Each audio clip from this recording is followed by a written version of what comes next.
Kia ora koutou, e rere atu nei ngā mihi kia koutou katoa i tautai mai i tēnei ahiahi, ki te whakarongo kia hau, tēnā rawa atu kia koe shells, me Becky i tō kōrua pōheri mai kia whakaatu atu i tēnei o ngā kaupapa i tēnei rangi. He uri tēnei no te tai tokirau, no ngā puhi, no ngā tīwhātua, heoi kei tāma ki makaurau ahau e noho ana i tēnei wā. So thank you everybody for coming along. So to start off with, we might do just a little mindfulness practice, just to kia whakatau te mauri, kia hoki mai tātou, kia tātou anō. So I'll play this. This is a session that I put together for Academy X over the COVID period for teachers. So if you just find somewhere comfy to sit and just watch and relax for a couple of minutes. Tau mai rā te mauri aio, te mauri aroha, te mauri o ngā mātua tūpuna. Settle gently into your seated position. Find a comfortable place on a seat where your body is relaxed or on the floor, and then gently close your eyes. Focus on your breath and settling your heartbeat. Fix your attention to each in-breath and then each out-breath. Breathe in, breathe out, breathe in, breathe out. In this practice, we're going to reconnect to our ancestral homelands, or a place that you feel particularly connected to. We are all linked, connected, and descend from the landscape. Through recognizing this, and through remembering this connection through our heart space and visualization, we are offered the settling and healing that comes from the land. Toi tū te whenua, whatu ngaro ngaro te tangata. The land remains where humanity will fade. Acknowledging our connection to Papatuanuku, Earth Mother, Ranginui, Sky Father, we remind ourselves that we are a tiny part of something so much bigger. And our own wellness is intrinsically connected to the well-being of our primordial parents, Ranginui and Papatuanuku. Imagine yourself as a hawk, perched atop your ancestral mountain or a mountain that draws you to it. Survey the land, river or ocean below. Feel the purification of the winds of Tāwhiri Mātea, the god of the wind. Leave your perch and follow your grand river, twists and turns and swirling its way to the sea. You meet forest and the beautiful convolutions of land beneath you to make your way to the ocean. Take in the ocean air, the ocean that our ancestors traversed to arrive here, the courage and faith to make the journey here. We are them and they are us. Turn back now. Make your way back down the winding river, running strong and fierce and carrying our collective hopes and dreams. Make your way across cerulean swathes of land to your moka, your mountain. Find rest upon it. Breathe in, breathe out, breathe in, and then breathe out. Soon I'll stop guiding you and take a few more breaths in your own time, and then open your eyes when you're ready. Tuia ki te rangi, tuia ki te whenua, tuia ki te manawa. I te ao i te pō, haumi e hui e, tā iki e. Okay. So hopefully we feel a little bit relaxed and centered now through that process. We can take a breath. So just to introduce you to me and my work and who I am. So I am a lead researcher at Te Manawa Haukura. My background though is in teaching. I was a secondary teacher for 11 years prior to leaving the classroom. I was in teacher education for a while, and a lot of my themes around my research are around Māori mindfulness.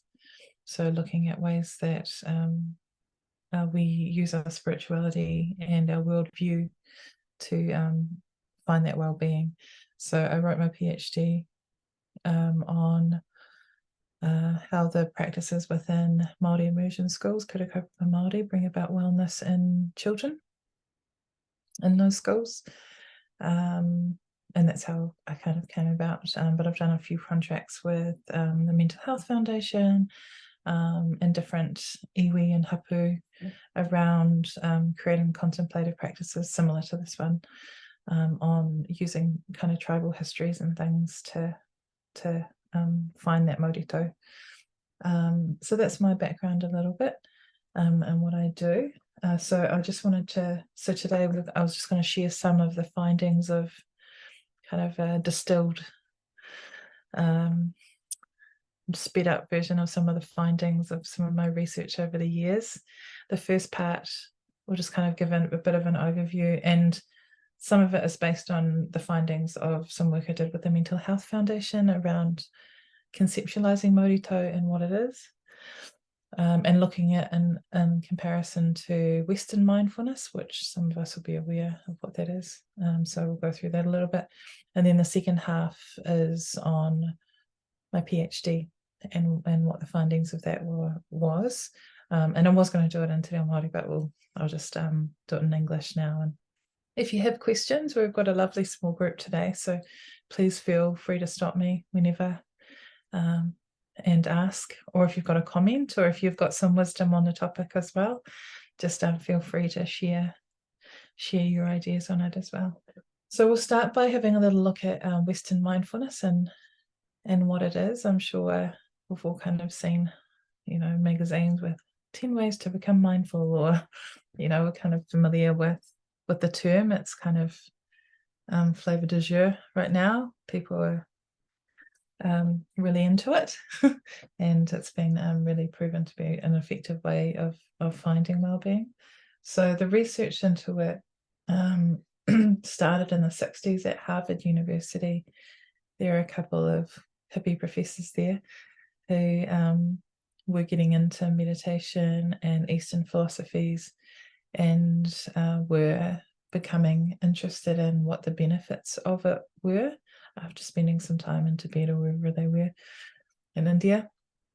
And so they started conducting research into the effects of mindfulness practice, particularly contemplative practice. What they found was that it was incredibly effective in treating depression and other mental health disorders. And so in order to make it useful for the wider public, they took out that spiritual element of the mindfulness practices that we saw in the Eastern philosophies. And so that made it into, they could package it quite nicely and then it's usable for the wider secular public. So since the 90s, there was a really huge influx on research around neuroscience. In the 90s, they started to be able to see how the brain was working more and more, and obviously see how mindfulness affected the brain and those neuroscience parts of it, and look at a meditator's brain and all those sorts of things to see the effects of it. So more and more since the 90s, there's been studies, and every year there's more and more articles are released on the topic. So it's widely proven to be an incredibly effective intervention for a lot of mental health problems that we have.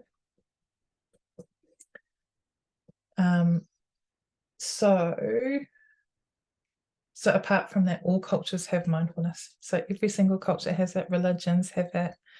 The things that people do in church, the contemplative parts of religion, they bring about those same things that we see in secularized Western mindfulness too. And so through that contemplative practice, we're able to help us bring in focus and bring attention to our body and mind.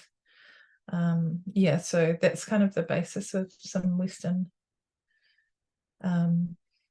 mindfulness. However, for Māori, when I was looking at the comparisons between the two kind of ideas of well-being, there's a real sense of collectivism. So community, and using our voices through chanting and all of those things bring about mindfulness for us. I know that there's a professor in Canada, Professor Yellowbird, who's done some research around the collectivist gene that he says is present in many Indigenous peoples, which is interesting. So that collectivist gene that Indigenous peoples have, it really serves us finding well-being from having communion with others. But it's not just with others, it's the communion that we find with the environment as well, where Western mindfulness is quite an individual pursuit. That Indigenous way of thinking about mindfulness is a really communal, collective way of coming to self. So it's communing with your ancestors, it's communing with the environment, with the sky above you, the earth below you, and that's what brings you to your center and to now. So that geo-spiritual connection is really important, to our mountains, rivers, and you would have heard that a little bit in that contemplative practice that we just did, that I wrote. Another thing that I found was the healing capacity of language as well. That was something interesting that came up in some of the mindfulness sessions that I've run. I'll do meditations in Te Aho Maori, and then I'll do them in English, and they'll be exactly the same thing, but they'll the Te Reo Māori has a resonance which changes how we feel it. And I think a really interesting example of that is a few years ago, I was working with a group of, I don't like the word disadvantaged, but a group of kids from the United States, and they were largely Black and Latina or Latino kids who had got into Ivy League schools, but had grown up in poor communities. And so they'd got a scholarship. They were completely scholarship because they were these incredibly bright kids.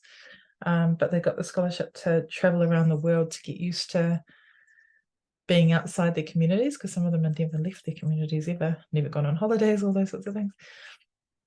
So I had these incredible kids, and I lived up in Northland for a while, and they came and I spent half a day with them, which was wonderful. We walked through the forest and then did a couple of activities with them. And I did an activity where we did a meditation in English, and then we did a meditation which was exactly the same thing but translated in Te Reo Māori. And I asked them to think about what the difference was, what it felt like, and they obviously weren't real speakers. And then there was this amazing young man. He said that when he was listening to it, he could hear the forest and the birds and the water through my language which I found was a really interesting thing. So that power of language is a really important part of the idea of Mauritau as well. In terms of Māori and Indigenous mindfulness, putting the spirit back in is important. That wairuatanga, that spirit at the basis, is an important element of it. And our traditional ceremonies, ngāri tinga takitaki means traditional ceremonies. And one of the really interesting things that came out was the idea of time. So when the present isn't the present, because for mindfulness, the aspiration is to come to the present right now, in your body right this second. But what happens if we've got different concepts of time? So for Māori, we have a cyclical notion of time, which we hear through the way that we do our karakia, through the past, present, and future occupying the same moment. So what are the implications for that?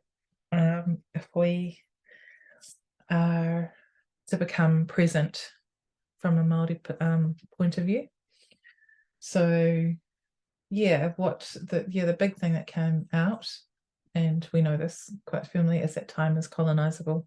So we can turn it into, I think I've got a slide on it actually. I had an example from Michael Unick. Have anyone heard of him? He's a cartoonist from Australia, Michael Unick. I was listening to him on the radio when I was visiting my mum when she lived in the Gold Coast, and he had spent a lot of time working in Aboriginal and Indigenous communities in Australia. He's an incredible man. I've read a few of his books. He's really clever. But he was talking about every Thursday, the Indigenous women that he was working with, they'd get paid and then they'd go to the pub, and then they would drink, and then they would cry and remember the people that had passed away. And he made this really interesting commentary about that, and he said where the white man drinks to forget, the Indigenous man drinks to remember. And I found that really, like, that kind of changed. That was, when I was doing this project, it kind of changed the way that I thought about it. And I was like, and I thought, you know what, becoming present for Indigenous peoples is remembering. You know, we're colonized, and so the act of remembering is coming back to ourselves. So finding those pathways to remember is really important. I mean, that was a bit of a convoluted way of talking about it, but that really changed the way that I thought about mahi. So the idea of becoming present, when becoming present is not present. So that ritual time, cyclical and ever-present, that we live within a Māori way of thinking about the world. So there's two ways of thinking about time. There's event time and then clock time. So naturally, the Gregorian calendar and the Western way of thinking about time revolves around the clock, literally revolves around it. But for Māori and some other Indigenous peoples, we have event or kaupapa time. So things happen when they're supposed to happen. So time is set aside, but that thing takes as short or as long as a time as it needs. And there's times through the year when things happen. The seasons will dictate that. The lunar calendar will dictate that. And that's how time is set out. And it's not confined to just the clock, 24-hour clock as the basis of that. And so through working on a clock time, you're collapsing time and space in line with the Eurocentric Gregorian notions of time, and then it can become we can sell it, buy and sell time. So we sell out 8 hours of our day, in our work, and it becomes easier to manage that way as an economic unit in terms of times, which is the kind of colonizing part of that. So for Māori, they're returning to that time in relation to the environment. It's really important for well-being.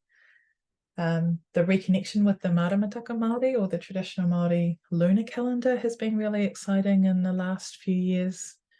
We've seen it. So basing things on that, coming in tune with what that means, and the signs in nature according to the lunar calendar, what we're looking for in terms of the change of seasons. Matariki, that whole idea of having the new year, in the depths of winter. So, the Gregorian calendar, it's the depths of winter where the Gregorian calendar was designed for New Year. But for here, it's mismatched. It's kind of like superimposed on top of the hemisphere that it's not designed for. So that revitalization of the Matariki season within the winter period is a really exciting one, and I think there's a lot of wonderful things that can come from that. That tātai arorangi, the reading of the stars, and then the signs in the natural world, really noticing the changes in the seasons when we're confined to the idea of a clock to measure time, then we're completely disconnected with the changes in the seasons that we would have been connected with previously. Things like knowing, okay, the pahutakawa flower is out, so we know that the kina or the sea urchins are going to be really fat at that time, and those sorts of signs that we are disconnected with now. So the challenge is kind of finding ways to be able to connect with nature in that way, notice the seasons. How do we come back to ourselves in that way and find ourselves in that, in those signs of nature as well, as part of that. through our pepeha and our tribal histories too, that are kind of, you know, woven through the land and landscapes. We're able to come back to ourselves, come to the present. So that's our way of coming to the present. And I remember when I first started meditating, I was a strange teenager, and I think I was about 18 when I first started meditating. None of my family did. I don't know why I was interested in it, but I really was. But I remember just kind of instinctively calling in my ancestors when I meditated, settling, connecting with, you know, Papatuanaku, Mother Earth, connecting with Sky Father, and then calling my ancestors in. And I don't know why, but it was just an instinctive thing that I did. And so that process of coming to the present is kind of, yeah, kind of bringing everything in line in that way, I think, from a Māori perspective. So naming was real hard. So when I was first going through this process, there was like a few names. I was like, oh, what do we call that? Because that there's a disconnect between languages, the idea of mindfulness. It comes from the Pali language, Sanskrit in India, and isn't necessarily a very good translation as it is, apparently. So it's more aligned with the idea of heartfulness than mindfulness. And that mindfulness kind of like has that connotation of that split and is embedded in that Western notion. So yeah, that separation of the mind and body, you know, the Descartes kind of the basis of a lot of his, you know, the kind of the thought leader for Western thought. He separated out the mind and body as two separate things. And so a whole worldview around that has gone along with that. So, but for Māori and other Indigenous peoples, our mind and body are the same thing. They're not distinct, discrete things. And we tend to treat them as discrete as well in our medical system. And we talk about mental health, and we don't think of it as an embodied thing. But for Māori, our emotions are in our stomach. And one of the kōrero that I've heard is that our emotions are in our stomach, our connection to spirit is in our head, and then they meet, and then our thoughts emerge from our heart space.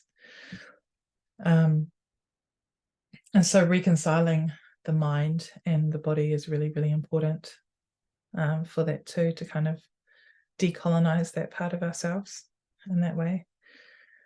So the mind isn't actually in our head. We kind of think of it, you know, from a Western perspective, we think of the mind that's in the head space, but for Māori, that's not where it lives.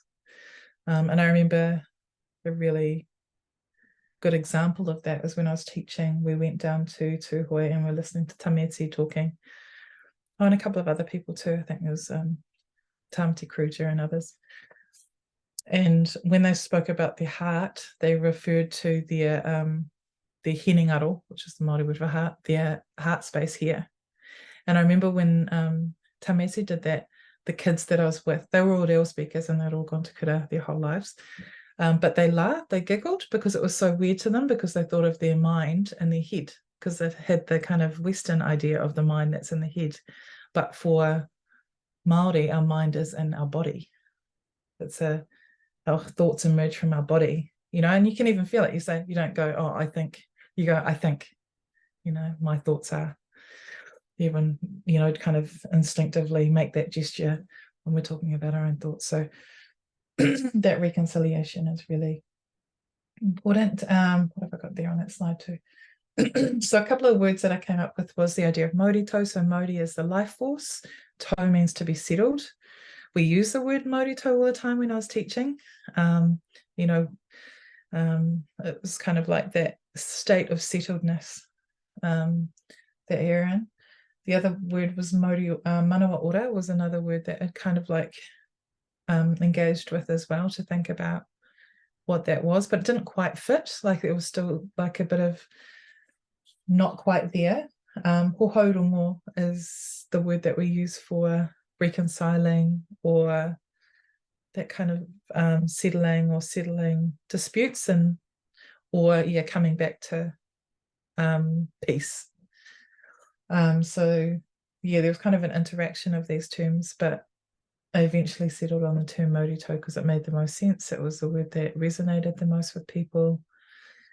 And there was lots of parts of it, so that's what I kind of went with. One of the goddesses that I was drawn to in my mahi was Hine Pūtehue. So she is the goddess of the gourd, and I use her a lot in my mahi to think about Mauritau. So she is the daughter of Tane and Hine Rauamua. Hine Rauamua is the goddess of weaving. And so they had a child, Hine Pūtehue. After the separation of Sky Father and Earth Mother, there was wars between the gods and the goddesses. And Tawhiri Mātia was angry, and all of the brothers were angry, and some of them thought that they should be separated, some of them didn't. And then she came down and she breathed in all the fury and the anger into her gourds, and then she infused it with love, and then she breathed out peace. And then she did that until there was peace between, and that settled that fight. So when I think about Mauritau and that process, that's what I envisage. We're often, when we think about kind of well-being from a Western perspective, the issues are outside ourselves. Inside ourselves. So, I've got this and I've got that, and it's quite an individual thing. Whereas for many collective cultures, it's an external thing that's affecting us. And so it's when she's breathing it in, if we're talking about depression, for example, or some other mental health thing, from a collectivist perspective, it's an external thing, and when we breathe it in and we infuse it with our own love, then we heal it, as opposed to we're the problem and then we have to bring in external things to internally. I don't think I'm explaining that very well.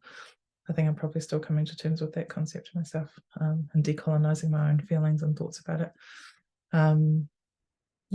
But that kind of like idea is there with that. And then the thing that really kind of cemented the idea of Mauritau being a good concept was the interaction between the terms maurirere, which is the opposite of Mauritau. And maurirere means, is when we're like flustered, away with the fairies. If we're just about to do a presentation and we're a bit nervous and we're standing in front of people, it's that feeling you get when you're anxious, and that's maurirere. So I came to know that Mauritau was the right term by knowing that maurirere is the opposite. By understanding the opposite term, I could see, Mauritau is the right thing. And so we're always trying to come back to that Mauritau, however that is. And I've had some really interesting discussions with people about what that means, about what Mauritau means in that way. So I'll go into my thesis. My slides, I'm sorry, are in Te Reo Māori because I was going to present them in Māori, but I'll just go through and explain it. So my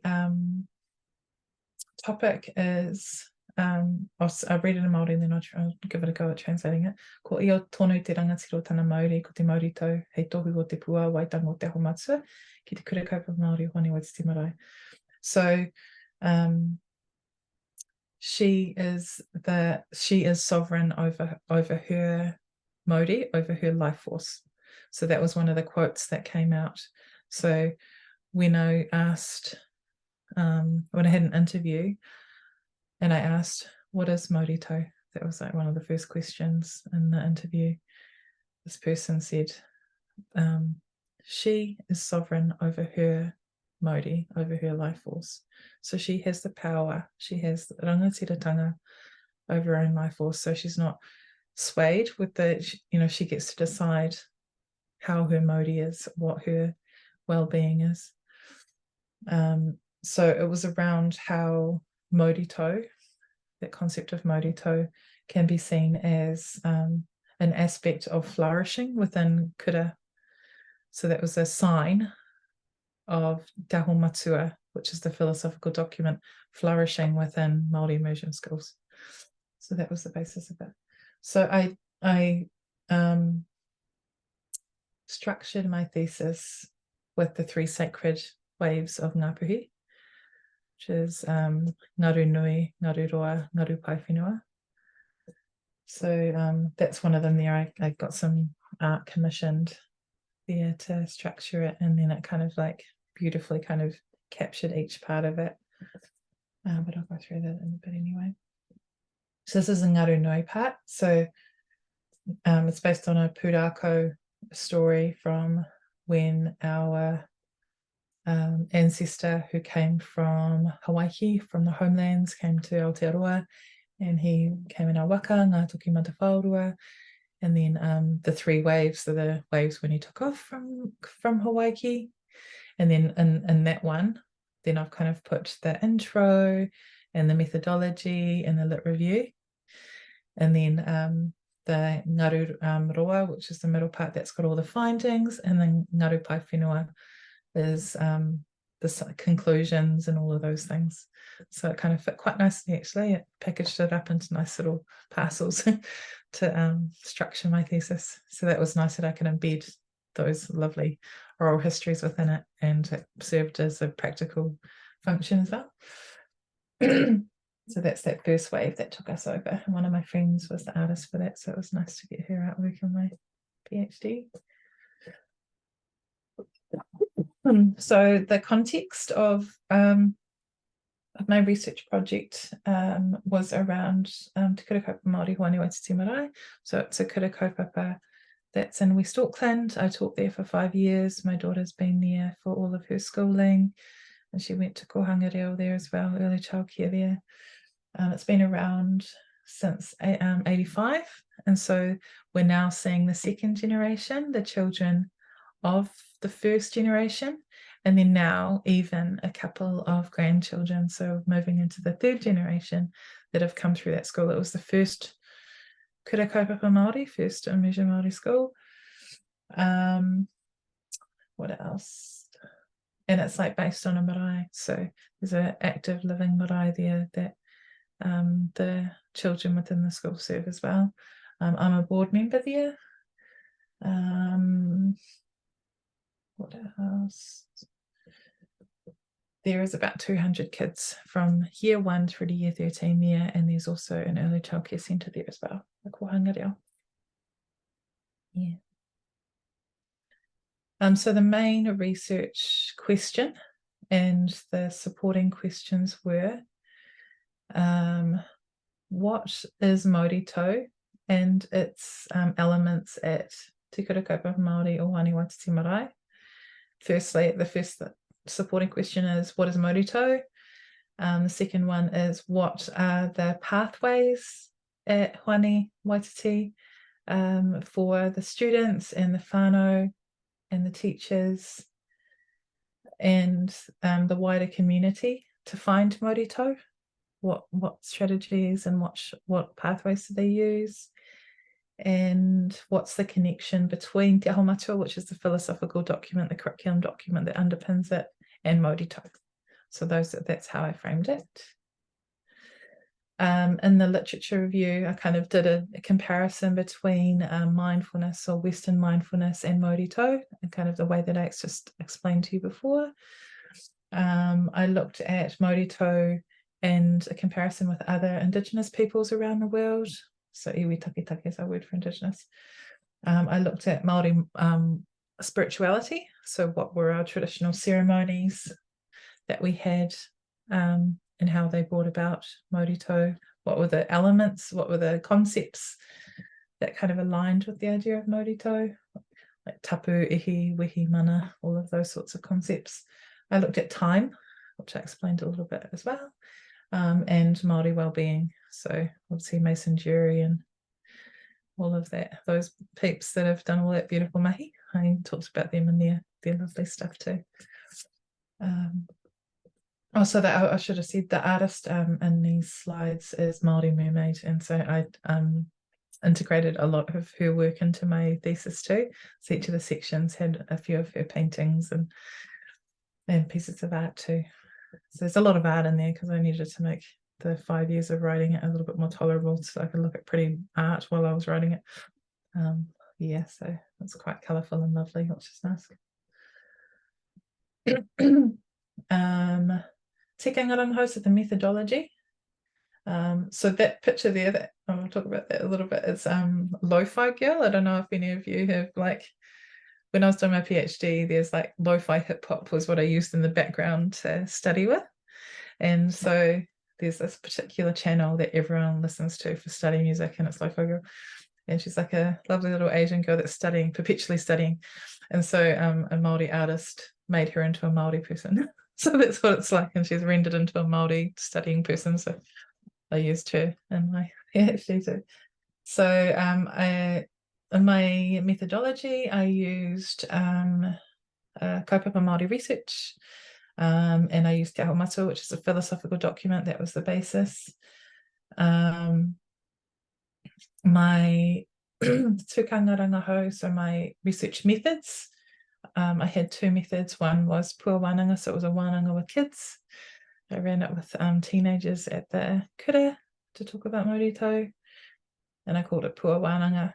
Puāwaitanga is a clematis flower, and it's a symbol for the acquiring of knowledge, and I had lots of lovely airy fairy korero around that in the thesis. And the other one is yana, which is a transliteration for yarning, and it's the word that we use up north where I'm from. So if you're just having like a casual yarn with someone, you're going for a yana, is what we use. So I use that as a research method too. That's nice. Tātariranga, so that's a research. I'm having to translate as I'm going through analysis, data analysis tools. Oh yeah, there we go. So yana, that's a word from north. Yeah, so I had 7 adults and 7 kids. There's supposed to be more kids, but then some of them didn't turn up that day. So that's what happens when you're working with children. So the data analysis, I kind of developed a little bit of a way of thinking about my data analysis. So I had tātari ānuku and tātari ārangi. So I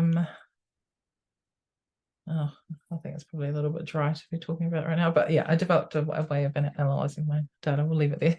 If anyone wants to know more about it, I don't know why you would want to, but you're more than welcome to ask me. So Ngaruroa, that was my findings. This is the actually interesting part of it. In this part of it, I divided it into 3. So what the key things that came out were around karakia, karakia being really central. So the first one's about spirituality in Mauritau. The second one is around the pathways to find Mauritau. So Te Reo is a pathway, the connections with self through iwi and all those sorts of things, the wider world, and the curriculum and how that was the supports becoming Mauritau. And Te Tino Uaratanga is like one of the principles of Te Aho Matua. So I also looked at that in the thing. So Ngarupai Whenua. So here are the new knowledge that I generated in my thesis. So when you write a PhD, you have to have new knowledge come out. So these are the fresh things that came out of my thesis that hadn't been written elsewhere. So I'll try and translate it as I go through. But I developed a translation or a definition for Mauritau because there hadn't been a good definition for it. So based on the interviews that I had, I'd defined it as, I'll try and translate it as I go, when the body and the spirit of the person are tethered, like, what's the word for ita? Can you think of a good word? Oh no, ita, so combined or like bound? Yeah, bound. So the body and the spirit are deeply bound. So when the body and the spirit separate, that's when we pass away. So if they're deeply bound, then our life force is strong, so we can become Mauritau. When we've got free minds and hearts, when we don't have the stress or anxiety, and we're open to the world around us, is a sign of Mauritau. And we are sovereign over our own mauri. We have that sovereignty. We have that ability to be able to navigate our own mauri. So we're not pulled here and there. You know, if somebody yells at us or somebody does something annoying, we're able to decide how we're going to respond. We're not pulled into reacting, or we're not overwhelmed by situations. We have the ability to decide how we're going to respond or behave in that moment. We found that mauriri is the opposite of that. So when somebody's mauriri, their spirit and their body are a little bit untethered, like they're a little bit around the place, and they're not able to settle their own mauri. They don't have any strategies or ways to bring them back to themselves.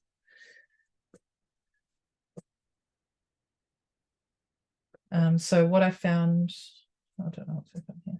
Oh yeah, so what I found in my research was that some really powerful ways that the kids use to come back to become Mauritau is kapahaka is real useful. You know, they're able to push out negative energy and focus, and bring in that focus and discipline, which really supports them with being able to manage themselves. Maurako, so Māori weaponry, is a really powerful tool to do that.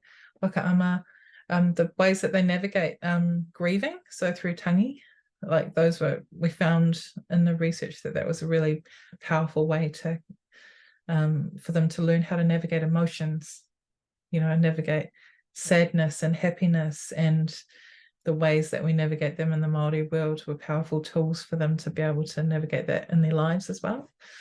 Our traditional ceremonies, you know, our karakia.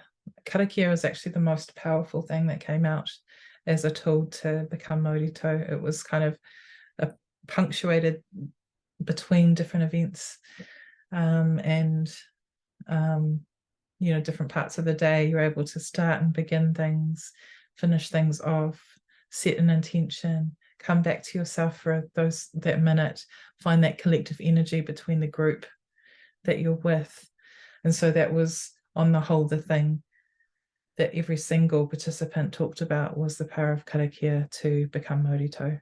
And I think that's sometimes lost when you're not in a kura setting. I know that I personally learned the power of karakia when I was teaching in a kura. And it wasn't just like okay, we better do the karakia. It was actually like a really important part of settling and coming back to self for the next task in front of us, and then finishing that task and keeping the intention for being grateful for the food that we're about to eat, for finishing the topic, finishing the day off. And so it's that's a really powerful thing, and it's a contemplative collective practice. And Māori identity, that was the other thing that came out of that. So one really interesting thing, and I'm writing an article about this at the moment, is around the development of the child and their mauri, or their vital force. So the mauri of a child is put in there when they are conceived, and then that's when they're in the womb. And they're small, then as adults we're responsible for the mauri of that child. So it's our job to settle that mauri. For a child to be Mauritau, they need the adults to do that for them. They regulate emotions for them, they support them, they make sure all of their needs are in place. And then that's our job as adults, is to facilitate that process for that child to be Mauritau. As they get a little bit older, they learn to navigate their own mauri a little bit more. They might still have a few tantrums, and they'll be 6 and, you know, throughout their toys, and, you know, but they'll have a few more strategies to be able to work with, to be able to do that. And then as you go along, we're wanting them, you know, by the time that they leave school, hopefully they've got a toolkit of ways to be able to become Mauritau themselves and navigate their emotions and navigate the emotions of others and understand others. And so it's that process of being totally responsible for their Māori to letting them go, and then having the right strategies in place. Yeah, and also learning the distinctiveness of each child and their Māori and how we serve the Māori of each child, individual child.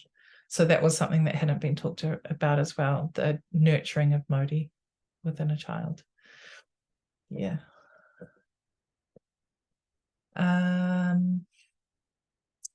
So yeah, I talked about karakia a little bit anyway. So the vibration of Te Reo Māori is real powerful for karakia, you know, the way that it's recited, that vibration, that tone, that rhythm that's in there, the collectivism that's in there, the connection to the world around us. You know, it's a really strong way to come back and connect the spirit to the physical world. And that's the actual function of karakia, is just connect the spirit to the physical. To have gratitude, whakamanawa, and to reflect, you know, so all of those things are embodied in the idea of karakia. The centrality of the environment for Mauritau, you know, it's really central to have that really strong connection with the environment. But not just like, you know, the forest, and it's like the school environment, the environment that's curated by the adults in a school space. It's the classrooms, how Mauritau are those classrooms, how do we set up spaces so that the child can feel, don't have anxiety, don't, you know, how do we speak to children in ways that help them to become Mauritau?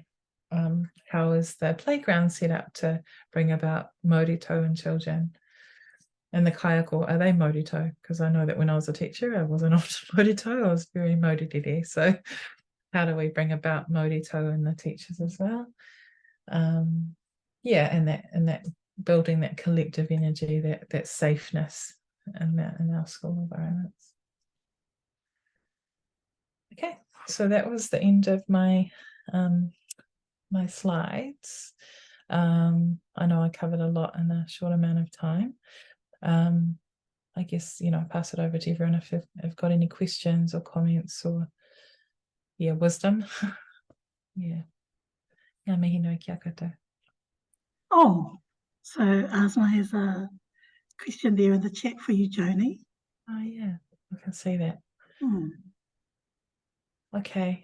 Yeah, that's an interesting question, actually. I don't think it's synonymous. I think it's a pathway. It's an important pathway to mindfulness, to Māori mindfulness. There's lots of pathways, and karakia is a really powerful one. Yeah, so, you know, the other ways are, you know, connection to the environment, and yeah, but that karakia process, I think, is a really powerful pathway to becoming mindful. Yeah. Oh, kia ora, Joni. That was fabulous. Loved hearing about your mahi.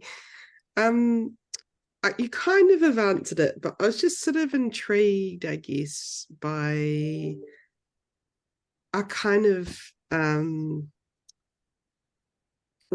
guess just thinking about how worlds and cultures collide, you know, and it's clear that you've kind of worked, your PhD really kind of develops the kind of Māori notion of this thing.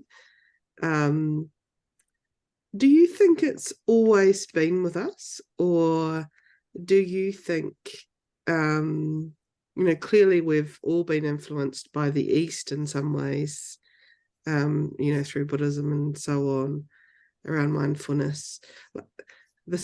I'm not explaining this question very well, but I'm just interested in how much different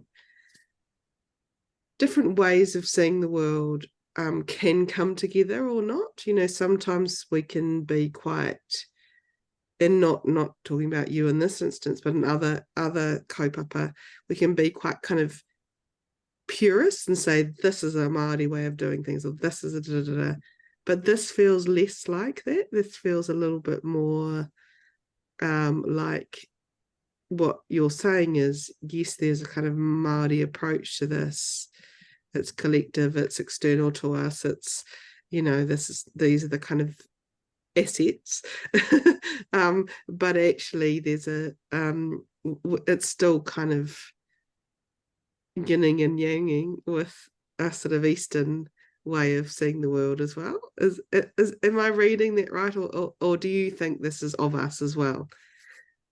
Yeah, I think that's kind of how it's felt when I've been going through the process of examining it, and some of the criticisms of, you know, sometimes you'll see like, oh, a Māori mindfulness thing, but it's just like Western mindfulness that's packaged as Māori mind. Oh, yeah,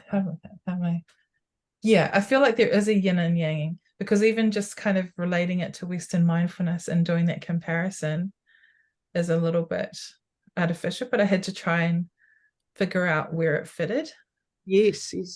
And when I first started researching it, it was, you know, I've been given this contract to translate this Western mindfulness program for schools into Māori. And I was just up struggle street because I couldn't figure out the right terms to use. There just wasn't any cultural resonance. Yes. Yeah. So with trying to find something that brought about those benefits that Western mindfulness does, it took me on this journey to have a look, okay, what do we have within our culture that serve this function of bringing about this well-being that every culture, because every culture has it, you know, Catholic, you know, mass has it when you go and there's bells and smells and you contemplate, you know, all of those things bring about this phenomenon of feeling connected, this unity that we feel, you know. So what is it that we do that does that? But yeah, there is a negotiation because Western mindfulness is so pervasive, and so it's kind of like been, yeah, when I've looked at this, I have to figure out a word. Like if I'm translating the term Mauritau, I can't, there's no word for it. The closest I can, like, it's lost across cultures when I'm trying to talk about it. So if I'm talking about Mauritau, they're like, oh, what is it? Yeah. Like, vital, you know, a settled vital force. And I'm like, so I have to try and find a way to talk about it. And the closest I can find is mindfulness. And which is understandable for others. And it's not, and it doesn't fit perfectly. It doesn't fit well, actually, at all, but it fits well enough to be mutually understood across cultures. Isn't it interesting, like your point about actually even because even the Western mindfulness is a subversion of something else, right? Like, so it's from the Eastern kind of philosophies and so on, and so it's kind of almost, it's sort of weird how that Western mindfulness is kind of so pervasive, and yet even its origins are not from the West. It's kind of, but also even like the word heartfulness that you said was more of a better translation. Yes, there's some resonance, and it achieves the same thing in lots of ways of bringing that, you know, that mindful state into being. But it helps to be understood if I don't use the word mindful, and even though, yeah, then I'm not understood. I'm not, I just use wellness, and that's not quite it. It's not what I'm talking about, or well-being, and that's too broad. So the word mindfulness is the closest I can come, but it's not. It doesn't express it perfectly. There's probably not that's probably the closest I'm going to get to it. Sure. Interesting. Thank you. So just thank you, everybody, for the time that you've given to be able to come along and join with us. Hoi anō, kua tai tātou ki te whakamutinga o tēnei kaupapa. Joni, I'm wondering if you'd be able to close us with a karakia, please. Yeah, of course. Thank you. Paupaua ki runga, paupaua ki raro, ki taku warowaro e. Kia mau, kia ita, kia mau, katu, tauana. Ramai te toki a haumi e, hui e, taiki e. Ngā mihi. Thank you, Joni. Thank you.